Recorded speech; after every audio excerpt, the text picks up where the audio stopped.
done videos on jerky before, but that's mainly with red meats like venison. However, today we're going to do like a pheasant jerky. We're still using the Atacama machine, the dehydrator that we've got from Worcestershire. It's a really, really good way of utilising, you know, if you've got extra birds, or you want a snack for the field if you're going out shooting or picnic or whatever. So yeah, we're going to slice these breasts. This is the way I do it, diagonally and down, about 1/4 of an inch thick. I'll keep the legs, and what I'll do with the legs is either make some stock, some soup, or if I get enough of them, I'll make a casserole. Work the knife as close to the cavity as possible till it all peels off, like that. I'm going to add the soy sauce. I'm probably going to add a good, maybe like 2 tablespoons of soy sauce in there. A teaspoon and a half of Worcestershire sauce. A very healthy glug of maple syrup. That would be another 2 tablespoons. I quite like it sweet, so if you don't like it that sweet, don't put as much in.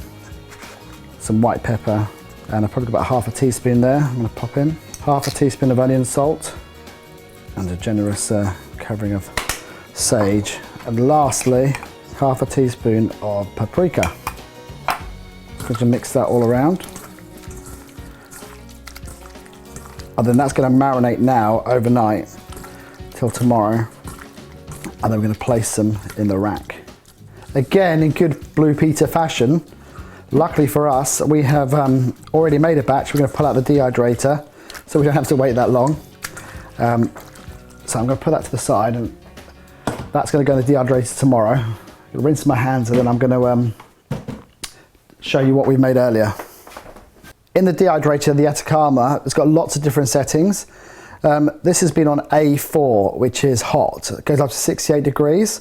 Obviously, being poultry, is not as hazardous as chicken, but still, it needs to be cooked thorough. 68 degrees is fine, and this has been cooking for about 8 hours now, so we'll pull that off. We've let it cool slightly already, so we'll pull that out and we'll have a look at how it looks.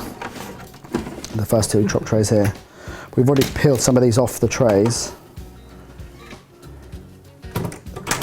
Now they look absolutely delicious, and they're done perfectly. You can see that. Nice colour to it, cooked all the way through, or dried all the way through.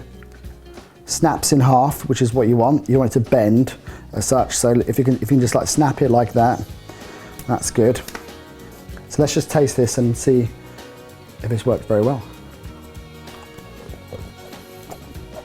You know, once you've got a dehydrator, you don't have to just do like pheasant jerky or venison jerky. You can do mushrooms in autumn, you can do fruits, you can make fruit leather, all types of things with it. And it's a really, really useful tool.